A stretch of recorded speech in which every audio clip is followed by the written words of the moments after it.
नमस्कार, KP news 24/7 में आपका स्वागत है। मैं अश्विनी आपके साथ। आइए एक नजर डालते हैं आज के मुख्य समाचारों पर। सुभाष चंद्र बोस की 126वीं जयंती मनाई गई। राज्य स्तरीय संगीत, साहित्य एवं नृत्य सम्मेलन की प्रारंभिक बैठक। कांग्रेस ने कर्नाटक में तटीय क्षेत्र के लिए 10 सूत्री घोषणा पत्र जारी किया। एच.डी. कुमारस्वामी ने सिद्धरामैया पर साधा निशाना, कहा अवसरवादी। केरल के अलप्पुझा में बड़ा हादसा, इसरो कर्मचारियों को ले जा रही कार का एक्सीडेंट, 5 की मौत।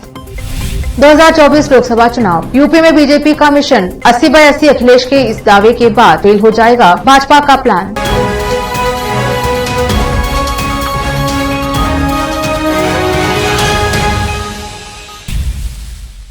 अब समाचार विस्तार से। पहले समाचार स्थानीय।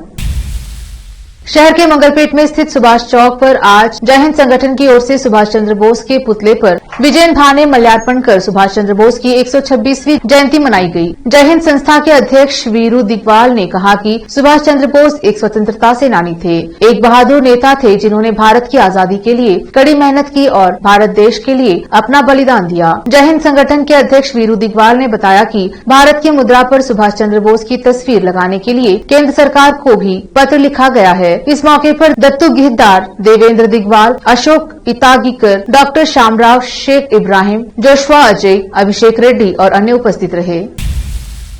इस महीने की 27 तारीख को होने वाले सम्मेलन की प्रारंभिक बैठक गणयोगी पंचाक्षर गवई सेवा संघ और कन्नड़ एवं संस्कृति विभाग बीदर ने आज बीदर के सुक्षेत्र हरकुड़ में की। एसोसिएशन के अध्यक्ष प्रोफेसर एस.वी. कलमत ने बात की और सदस्यों से कहा कि अनुशासन और समय की पाबंदी पर अधिक जोर दिया जाना चाहिए, क्योंकि सम्मेलन राज्य स्तर का है। प्रोफेसर ने कहा कि उच्च स्तरीय समिति के मार्गदर्शन में कार्य करने के लिए विभिन्न उप समितियों का गठन किया गया है। एसोसिएशन के उपाध्यक्ष राजेंद्र सिंह पवार को स्थानीय और विदेशी कलाकारों और संगठन के पदाधिकारियों की परिवहन व्यवस्था की देखरेख का जिम्मा सौंपा गया है। महासचिव दानी बाबूराव ने मुख्य अतिथियों और अन्य गणमान्य व्यक्तियों के संपर्क और समन्वय को संभाला। स्वागत समिति के महासचिव जयराज खंडरे स्वागत दल के प्रभारी हैं। आर्थिक जिम्मेदारी डॉक्टर बी.एस.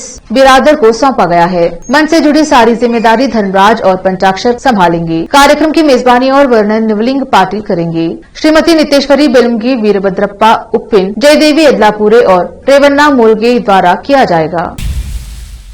अब समाचार राज्य के। कांग्रेस ने कर्नाटक में विधानसभा चुनाव से पहले तटीय क्षेत्र के लिए 10 सूत्रीय घोषणा पत्र जारी किया है, जो रोजगार सृजन, निवेश आकर्षित करने, पर्यटक के विकास और समाज में सद्भाव पैदा करने पर केंद्रित है। चार्टर की घोषणा विधान परिषद में विपक्ष के नेता बी.के. हरिप्रसाद ने रविवार रात यहां करावली उत्सव मैदान में आयोजित प्रजाध्वनि यात्रा कार्यक्रम में की। हरिप्रसाद ने कहा कि क्षेत्र के विकास के लिए 2500 करोड़ रुपए के बजट के साथ करावली विकास प्राधिकरण का गठन किया जाएगा। कर्नाटक में विधानसभा चुनाव इस साल मई में होने हैं। समारोह में बोलने वाले पूर्व मुख्यमंत्री सिद्धरामैया ने कहा कि कांग्रेस न केवल वादे करेगी बल्कि यह भी जानती है कि पर्याप्त धन जारी करके उन्हें कैसे पूरा किया जाए।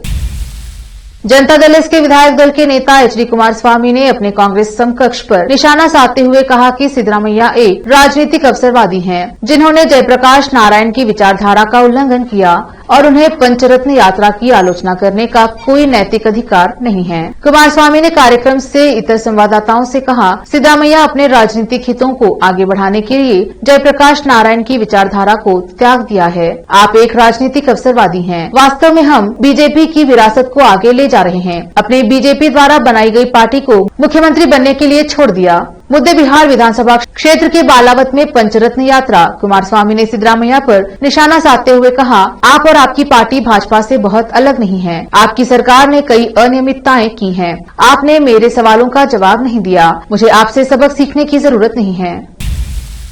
कर्नाटक प्रदेश कांग्रेस कमेटी के अध्यक्ष डी.के. शिव कुमार ने मुंबई को कर्नाटक चुनाव का चेहरा बनाने के अपने पिछले फैसले के विपरीत राज्य में प्रचार के लिए मोदी को पेश करने के लिए भाजपा का मजाक उड़ाया। केपीसीसी अध्यक्ष ने प्रजाध्वनि से इतर संवाददाताओं से कहा कि भाजपा सरकार 60 दिनों से अधिक समय तक सत्ता में नहीं रहेगी। उल्टी गिनती शुरू हो गई है। भाजपा धर्म कार्ड खेल रही है। दूसरी ओर कांग्रेस को गरीबी और भूख को खत्म करने की चिंता है। शिव कुमार ने दावा किया कि जब राज्य प्रकृति के प्रकोप का दंश झेल रहा था, तब मोदी पीड़ितों को सांत्वना देने के लिए मौजूद नहीं थे। कर्नाटक से बीजेपी के 25 सांसद होने के बावजूद राज्य की समस्याओं पर चर्चा के लिए कोई बैठक नहीं हुई। लेते हैं छोटा सा ब्रेक, जल्द लौटेंगे ब्रेक के बाद। हिंदुस्तान के हर कोने में हम हैं मौजूद। 24 घंटे हालात पर गहरी नजर, खबरों से जुड़े चुपते सवालात, और आपको दिखाता है धार्मिक, सामाजिक, राजनीतिक, लोकल और इंटरनेशनल न्यूज की सबसे बेहतर कवरेज, जो आपको रखती है हर पल बाखबर। देश और दुनिया भर की खबर के लिए देखते रहें KP news 24/7। Noor education trust Bidar की ओर से चलाए जाने वाला Noor MEd and BEd college Bidar, recognized by NCTE Delhi and affiliated to Gulbarga University, Gulbarga. Admission are open for the academic year 2022-23. विशेषज्ञ और सक्षम शिक्षकों द्वारा शिक्षा प्राप्त करने के लिए नूर एमएड एंड बीएड कॉलेज में दाखिला लें और शांत वातावरण में शिक्षा प्राप्त करें। बीदर शहर में बेहतर शिक्षा का एकमात्र केंद्र Noor MEd and BEd college, Shahpur gate, Bidar. Phone numbers 9945283920, 8482221297। Break के बाद स्वागत है आपका। देखते हैं आगे के समाचार। केरल के अल्लुपुझा जिले में सोमवार तड़के एक कार दुर्घटनाग्रस्त हो गई, जिसमें इसरो इकाई में कार्यरत 5 कर्मचारियों की मौत हो गई। सूत्रों के मुताबिक यह घटना तब हुई जब कर्मचारियों को ले जा रही कार एक ट्रक से टकरा गई। इनमें से 4 की मौके पर ही मौत हो गई, जबकि एक अन्य ने अस्पताल ले जाते समय रास्ते में दम तोड़ दिया। 5 शवों को अल्लुपुझा मेडिकल कॉलेज ले जाया गया है और उन्हें पोस्टमार्टम के बाद परिजनों को सौंप दिया जाएगा। पुलिस अधिकारियों ने बताया कि अल्लुपुझा के पास अम्बालापुझा में यह दुर्घटना उस समय हुई जब एक कार विपरीत दिशा से आ रहे ट्रक से टकरा गई। उन्होंने बताया कि हादसे में कार में सवार 5 लोगों की मौत हो गई। अधिकारियों के मुताबिक ये 5 लोग तिरुवनंतपुरम में भारतीय अंतरिक्ष अनुसंधान संगठन इसरो के भोजनालय में संविदा कर्मचारी थे और वे एक शादी समारोह में शामिल होने अल्लुपुझा जा रहे थे। मृतकों की पहचान प्रसाद, मन्नू, अमल, सुमोद और श्रीजिन दास के रूप में हुई है। इन सभी की उम्र 24 से 30 साल के बीच थी। अगले साल होने वाले लोकसभा चुनाव की उल्टी गिनती शुरू होते ही उत्तर प्रदेश के प्रमुख राजनीतिक खिलाड़ी चुनाव परिणामों को लेकर दावे और प्रतिदावे करने लगे हैं। उत्तर प्रदेश भाजपा प्रमुख भूपेंद्र चौधरी ने कहा कि 2024 के लिए उनका लक्ष्य राज्य की सभी 80 सीटें जीतना होगा। उन्होंने कहा, प्रधानमंत्री नरेंद्र मोदी को फिर से प्रधानमंत्री के रूप में चुना जाना है और इसके लिए मैं अपने कैडर से यह सुनिश्चित करने का आह्वान करता हूँ कि बीजेपी 2024 के लोकसभा चुनाव में यूपी से सभी 80 लोकसभा सीटों पर जीत हासिल करे। वहीं समाजवादी पार्टी के अध्यक्ष अखिलेश यादव ने एक बड़ा दावा कर दिया है, जो कि अगर सच हुआ तो बीजेपी का टारगेट 80 फेल हो सकता है। अखिलेश ने मीडिया से बात करते हुए कहा, आज गरीब या कोई भी न्याय की उम्मीद नहीं कर सकता। बीजेपी निजीकरण की राह पर चल रही है और आज बीजेपी उन कानूनों को बना रही है जिससे सरकार निजी हाथों में चली जाए। इन समस्याओं को समाजवादी विचारधारा ही खत्म कर सकती है। उन्होंने दावा करते हुए कहा, बीजेपी इस बार 80 सीटें हारेगी। बिजनौर में एसपी और डीएम ने सुभाष चंद्र बोस जयंती के अवसर पर स्कूली बच्चों को स्लोगन लिखकर शपथ दिलाई है। जनपद बिजनौर कोतवाली क्षेत्र में बिजनौर जिलाधिकारी उमेश मिश्रा और पुलिस अधीक्षक दिनेश सिंह बिजनौर द्वारा सुभाष चंद्र बोस जयंती के अवसर पर स्कूली बच्चों ने मानव श्रृंखला बनाकर स्लोगन लिखा और तख्ती लेकर सड़क सुरक्षा के नियमों का पालन करने के लिए जागरूक करते हुए सभी बच्चों को नियमानुसार जागरूक किया गया। यूपी बिजनौर से शादाब इदरसी की रिपोर्ट। हम लोग जनपद के ब्लॉक स्तर, तहसील स्तर एवं जिला मुख्यालय स्तर पे युवाओं की और अन्य लोगों की, जिम्मेदार नागरिकों की मानव श्रृंखला बनाए हैं तथा हम लोगों ने सभी ने शपथ ली है कि हम लोग सड़क सुरक्षा के प्रति पूर्णतः जागरूक होंगे तथा दूसरों को भी जागरूक करेंगे, जिससे सड़क दुर्घटनाओं में कमी हो सके। धन्यवाद। जीवन रक्षा के प्रति जागरूकता विकसित करने के लिए मानव श्रृंखला और शपथ ग्रहण का कार्यक्रम है।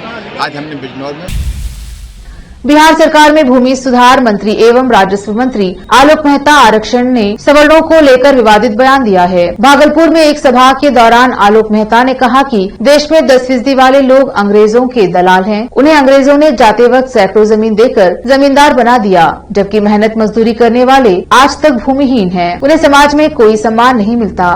जो इन लोगों के खिलाफ आवाज उठाता है उन लोगों की जुबान बंद कर दी जाती है। आलोक मेहता यही नहीं रुके, उन्होंने आरोप लगाया कि हमारे मन में राजनीति के प्रति नफरत भरी जा रही है। वहीं यूपी के सीएम योगी आदित्यनाथ पर तंज कसते हुए उन्होंने कहा कि जिन लोगों को मंदिर में घंटा बजाना चाहिए वो सत्ता की कुर्सी पर बैठे हुए हैं। यूक्रेन पर जीत की ओर बढ़ रहे रूस के कदम को देखते हुए अमेरिकी समेत पश्चिमी देशों में घबराहट पैदा हो गई है। अभी एक हफ्ते पहले ही रूस ने यूक्रेन पर जीतने की भविष्यवाणी की है। इसके बाद से ही रूसी सेना ने यूक्रेन पर हमले को कई गुना तेज कर दिया है। रूसी हमले में यूक्रेनी सैनिक मारे जा रहे हैं या फिर मोर्चे से पीछे हट रहे हैं। इससे एक बार फिर से रूसी सेना का यूक्रेन के शहरों पर एक के बाद एक कब्जा होने लगा है। लिहाजा पश्चिमी देश यूक्रेन को हार से बचाने के लिए फिर से उसे शक्तिशाली हथियार देने पर राजी हुए हैं। मगर इस बार रूस ने यूक्रेन की मदद करने वाले देशों को भी सीधी धमकी दे दी है। एक नजर फिल्मों के समाचारों पर। पठान के दर्शकों को मिलेगा एंटरटेनमेंट का डबल डोज। सलमान खान के फैंस के लिए है स्पेशल गिफ्ट। अब समाचार खेल जगत के। आईपीएल 2023 राजस्थान रॉयल्स के खिलाड़ी ने आईएल T20 में मचाया गदर, ऐसी तूफानी परियां। आखिर में समाचार बाजार के। पिछले साल रूस और यूक्रेन युद्ध के बाद ब्रेंट क्रूड की कीमती 133 रुपए प्रति डॉलर पहुंच गई थी। हालांकि अब यह गिरकर 86 रुपए प्रति बैरल पर है। ब्रेंट क्रूड का भाव लंबे समय से 80 से लेकर $90 प्रति बैरल के बीच चल रहा है। फिर से एक नजर आज की सुर्खियों पर। सुभाष चंद्र बोस की 126वीं जयंती मनाई गई। राज्य स्तरीय संगीत, साहित्य एवं नृत्य सम्मेलन की प्रारंभिक बैठक। कांग्रेस ने कर्नाटक में तटीय क्षेत्र के लिए 10 सूत्री घोषणा पत्र जारी किया। एचडी कुमारस्वामी ने सिद्धरामैया पर साधा निशाना, कहा अवसरवादी। केरल के अलप्पुझा में बड़ा हादसा, इसरो कर्मचारियों को ले जा रही कार का एक्सीडेंट, 5 की मौत। 2024 लोकसभा चुनाव, यूपी में बीजेपी का मिशन 80/80 अखिलेश के इस दावे के बाद फेल हो जाएगा भाजपा का प्लान।